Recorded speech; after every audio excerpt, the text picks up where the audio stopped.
Welcome to Peace of Mind for Pet Parents, the podcast by BrightHaven Caregiver Academy. I'm Gail Pope. And I'm Karen Wylie.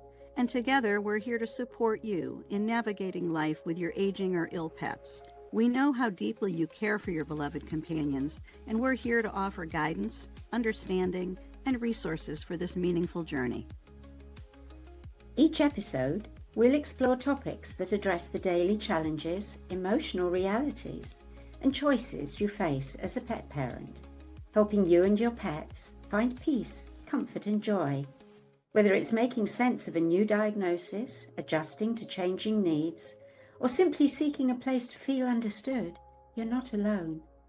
Thank you for being here with us. Hello, and welcome to Peace of Mind for Pet Parents. I'm Karen Wylie, here as always with my wonderful friend, Gail Pope. Last week, we talked about why hospice isn't suggested more often by our veterinarians. Today, I want to move away from systems and clinics and talk about something that's much more personal. And that's the moment that we realize something has shifted for us. There's this quiet line that we cross, often without noticing, where we go from being just a loving pet parent to becoming something more.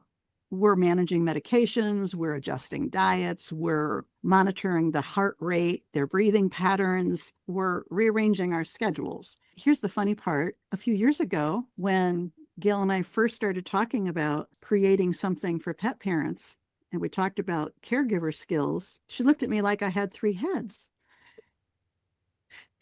and said, it's all the same. It's what a pet parent does and what a caregiver does. So with that, Gail, let's start at the very beginning before we talk about skills to be learned or any change in our role or identity. Let's just talk about that moment when something changes. When did you first realize that caring for animals at BrightHaven involved more than love? I don't know. And I don't know that I ever have in actual fact going forward, because I think it's baby steps, isn't it? When I first began, I didn't have any real experience other than being a pet parent, having animals, loving them, taking them to the vet. That piece in the middle didn't exist in my life or in my mind. I had a busy working schedule and the animals fitted in. I didn't have that many animals that ever went through chronic illness stages. And when I did, it was maybe just one animal. It didn't dawn on me. Anyway, let's see, we started the sanctuary and it became obvious to me that I needed help. So Holly was the first person that became a BrightHaven employee, or a Cats Are People Too employee. Between us, we would do all the household chores. We would write down lists of which animals needed different things. And then that gradually morphed into an actual document that I printed out every day that we could check off. So it was a journey of learning what I needed to do to take care of the animals I loved. I didn't see myself as any different even then as a pet caregiver, because caregiving, I think, wasn't a word necessarily that was well used in daily life anyway. I was a parent to a very big family and I cared for them in every single way that I could. Although I wasn't, how to say this, I wasn't focused on learning in my mind, but my whole being was learning all the time, if that makes sense. So I guess the animals taught me how to be a caregiver. Then eventually you gave me the title. It took, 30 years to get the title. It took me a long time to qualify. She's glad I showed up. We'll have to get you some kind of sash. But no, that's really interesting, because there is a difference. And now I'm looking into the human world. Being a parent to an animal or a child, or even a grown-up child, a teenager, an adult child, we don't think of it as being a caregiver. But if that being becomes ill in some way and needs our help, we just automatically snap into that mode. I guess if that grows and grows, which generally it often does, then I don't think many of us give ourselves the hat and say, I'm a caregiver. They still think of themselves purely as a loving mother or father. So yes, it is interesting, but there is a whole lot to learn that you don't necessarily learn with just one or two animals. But when you've looked after a whole lot, you actually realize that title of caregiver is something else. Yeah. And I think each new challenge, health challenge we have where we've had to learn a particular skill, whether it's how to give an injection or how to do sub-Q fluids or how to take their temperature on a regular basis or so many different things. Or you begin being a caregiver, but you don't necessarily think of yourself as one because you're doing it because you love your cat or your dog or your rabbit or your guinea pig or whoever, I certainly never thought about myself as a caregiver for my horses when I was younger either. But looking back on it, certainly you are monitoring in ways and keeping some notes. You know what? If you take the word in its original meaning, caregiving, what is care? Number one in most people's minds is love. That's where it originates and then it flowers, doesn't it? Yeah. Quite a lot. The point at which I think for all of us, the first times we find ourselves stepping into a new gray area. It's very confusing and scary because you don't feel like you know what the body temperature should be. What's normal? What's not? How do I monitor the heart rate or the breathing pattern? You have to learn, you have to watch, you have to look. Some people don't. From my experience, some people prefer to leave those kinds of things to their veterinarian, and some people choose Dr. Google. Others learn by taking advice from their practitioner and learning how to do it themselves. And then that's when they're stepping into a slightly changed part of their role. Very true. I think when I first became aware of how much I didn't know, I had one litter of purebred kittens, everybody healthy, everything wonderful. I brought in a lovely female named Annie, who I've talked to you about at various times. I think I wrote something about her on the blog at one point. At 8 months of age, she threw a saddle thrombus, which is a blood clot to the hindquarters, and it generally was immediately paralyzed. So we obviously took her to the local vet Saturday morning, and he said, usually when you see this kind of thing, it's cardiomyopathy, and it's not good, especially with one so young. But we don't know this today. So I'm going to put a catheter in and I'm going to give you a blood thinner to help bust that clot. I'm going to give you steroids to prevent tissue damage, and I'm going to give you something to reduce the pain for her. And he drew all those little syringes up, gave the instructions, what to give, what hour. He said, if she's still with you on Monday morning, bring her back. So that was my first very intensive handling the syringes, putting them into the catheter, checking my times, learning to check her gum color, which he had also instructed me on. And the paw pads, she had pink paw pads, which were white in back because the blood circulation. So that was my 48-hour crash course. And 48 hours later, Annie was still with us. And so we started her on a regimen of 3 shots of heparin a day at 8-hour intervals to just try to keep her blood thin. Now, this is 30-something years ago. So not general practice with what people would recommend for you today. But I didn't know how to do sub-Q injections. You started your learning curve at that point. That's the thing. And I had to do it. At first, my husband, Tim, could do it. Tim was a biology professor for 30 years. All this kind of thing was easy for him to do. He knew how to do it all. But then he was going to be out of town for a week. I have to do it. So I had to get over any qualms that I had. I'm going to hurt her. What angle do I do it? How far in does it go? All these things that I had to learn to keep her alive. And that was my motivation. As I said, that's 36 years ago, maybe not 35 years ago. But once you learn that, then whenever a future pet needs something, you build on those skills. Until you have an encyclopedia in your head. Which is why here we are. Wow. Doing these podcast conversations and talking about the things that pet parents need to learn as they become caregivers, because some of the skills that they need to learn are different depending on the health condition of their pet. Wouldn't you say so? Yes, I think the majority of the things that we learn are to do with practicalities, perhaps household practicalities first, mobility and those kinds of things. As far as the veterinary side of things go, a lot of it depends on the team that you might have around you, like your vet, a different practitioner. As long as they're open to helping and teaching so that you can handle things at home, then you can start to really learn an awful lot to really help on a daily basis. Some people don't want to go into that kind of learning. They prefer not to know, and that's okay too. I think the practical side, then we've got diet. Oh my goodness, there are so many things that a caregiver does for animals and people. Again, bringing Right. people into being a caregiver of being on 2 legs, 4 legs, or more legs.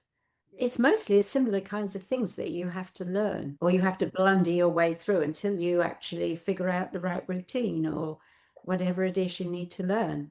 But for the most part, there's going to be someone out there who can help you. And once you learn from them, then you move on. Of course, the record keeping that we talk about all the time is generally going to be a part of this. Yeah, it's To a keep big deal too. it is a big deal. It may not be. It depends on the animal and what situation you're facing. And sometimes you need to be keeping notes in a file twice, 3 times a day, sometimes once a week. Right. It depends what it is, who your vet is, and what you need to record. But it does help you identify any patterns that are happening with your pet, Oh my which, gosh, yes, which then allow you to have a much more fruitful conversation with your vet the definitely. next time you're with them. The term caregiving or caregiver is interesting because if you type it into Google for pet caregiver, it typically comes up with a listing of pet sitters in your geographical area. Oh, So yes, of course, that's another avenue I hadn't even considered. Right. But yes, they're caregivers too, because there are so many different facets to the word care. Dog walkers still offering care, aren't they? Exactly. As we've talked about at various times, some pet sitters are now focusing on geriatric animals Yes. or animals in hospice care, which then does become a big support for pet owners who are caregivers and need a little bit of a break, whether it's an afternoon or a weekend or longer than that. Yeah, well, they have a job and they're trying to balance everything. That can be really tough. What are some of the skills that you think most caregivers need to have that they have no awareness of when they're starting out? When they get a diagnosis on their animal, a difficult diagnosis, not necessarily a terminal one yet. All I can do to answer that is look back at the things that I learned, probably pilling an animal and getting used to how to do it depending on the particular animal, because I think I learned very early on that some cats, you can stroke them and open their mouth and pop it in, done. Others, won't you do that? So learning how to balance, like maybe putting a ground up pill in the diet. They won't eat that, but maybe we do it in a different kind of treat. So there's a lot to learn, I think, in that area, because food is probably almost top of the list always. How to either feed or even give water or medication by syringe. Understanding why you wouldn't use a great big syringe for one thing or a 1 cc tiny syringe for something different, and what each one is best used for. I think one of my earliest learning curves, which happily doesn't happen for an awful lot of people, would be expressing cat's bladders. That's right. You're a pro at that. That was a big deal for me. Also, palpating for stool. I think an awful lot of cat parents, particularly, dogs too sometimes, but not so much generally, certainly in my experience. If a cat is pushing for stool and they can't push it out for some reason, sometimes just learning the little trick of how to feel at the end of the tail and give it a little squish and then it will come out. Knowing when to contact your vet because there's a problem, and learning what products we can actually put in the food to help with stool, whether it's too hard or too soft. There are the kinds of things we almost take for granted in the human world, because you can walk into any supermarket and you've got an whole aisle of laxatives and this and that and the other. So I think your vet obviously is the person, if it's something really important that's part of a general health issue, you obviously will need to go to. That takes me to supplements, learning what kind of supplements work for immune support, work for organ support, and specific organs, the kidneys, the liver. What are the right supplements that I might be considering using? How can I learn about that? Who can I go to? Or what website is going to give me the tried and trusted products that I need? So I hadn't realized there's an awful lot of learning skills, isn't there? Jeez. There's an awful lot of learning skills. And for most of us, if you only have one or two pets at a time, your learning curve is going to be very incremental over the disease time frame with each pet. If you have more than that, then there's just more diseases and conditions that you might need to provide support for. Oh, yes. Yes. So it can be very complex. And as you're saying, our veterinarians can be very helpful to us, but we almost can't really be bringing our pets in every single time we have a question. No, So exactly. That creates a problem financially if you lean to your vet as much as you might want to sometimes. So that's where learning to do some things yourself also give you more confidence that you're taking the very best care that you can of your pet. It's like, as I mentioned, the heart rate and the breathing rate, because I started out with cats with heart conditions, monitoring their breathing patterns. I got my little stethoscope and tried to learn how to listen for everything, but just observing the breathing patterns so that you can actually count the breaths over a period of time. It's not that it changes that much from one week to the next, although it could. But over a couple of years, an older cat with cardiomyopathy, you will be seeing a change. It helps you to know that because then you know when to pick up that phone. Oh, yes. There's so much to learn. Some people, I think I've said that before, some people don't want to know. They don't want to learn. They just want to notice if something doesn't seem right. Then they'll go to a practitioner to find out if there's a problem. Again, you've got chronic illness, you've got acute illness. So learning the difference and what, when, and how to act if you suspect something more acutely. Wow. Yes, there's a lot of training required, isn't there? There really is. And part of it is, I think, accepting, as you're saying, not everyone will want to do this or have the time to do it. If someone is managing several children of younger ages and they're also trying to work part-time or full-time, how much can they take on? That's true whether you're taking on caregiving for an animal or caregiving for a person. If you do take it on, you do start to understand where you feel uncomfortable, where you don't feel like you have the information you need. And then that's when you can begin to be receptive to learning or not. We have a lot of caregiving support on both of our websites at brighthaven.org as well as brightpathforpets.com about caregiving, about getting the support that you need as a pet parent, giving caregiving to your own pets to help you become more confident. When you were talking about the pilling just a few minutes ago, I was reminded, it might have even been back last summer at one of our Thursday cuppas, someone brought up that they were having trouble pilling their cat. If they had tried this way and this way, did anybody have any other ideas? And I counted them. We had 11 different ideas of how. Really? Yeah, Oh, I mean, my word. amazing because everybody was saying, here's what I have found helpful in this situation. It's just the kind of thing, as you were saying, it depends on the personality of each cat. It depends on the comfort level of the caregiver. But there's usually all these different ways around any frustration you have. I think I apologize if I'm advertising here, but just mentioning the cuppa, finding a place where you can go and chat to other people who are caring for an animal, maybe with a long-term chronic illness, and exchange ideas. Our cuppas are just the most wonderful place. I just can't believe how successful it is, how warming and loving it is to see how people actually want to help each other, how we all build our knowledge and experience by listening to how others cope and what they do. I think it's lovely. Wonderful. Because even if you don't have a particular question on a particular day, you might have the answers that somebody else could benefit from. Some experience you've had that is really going to just be an aha moment for somebody to say, I'm going to try that. That's a great idea. And the other important thing there is that I think caregiving is or can be a lonely road. When you're talking with other people who are experiencing the same thing or have experienced it before or are reaching out because they want to talk to people who are like-minded, then that's really helpful to have a place that you can go and not feel so alone. Makes a huge difference. It's lovely.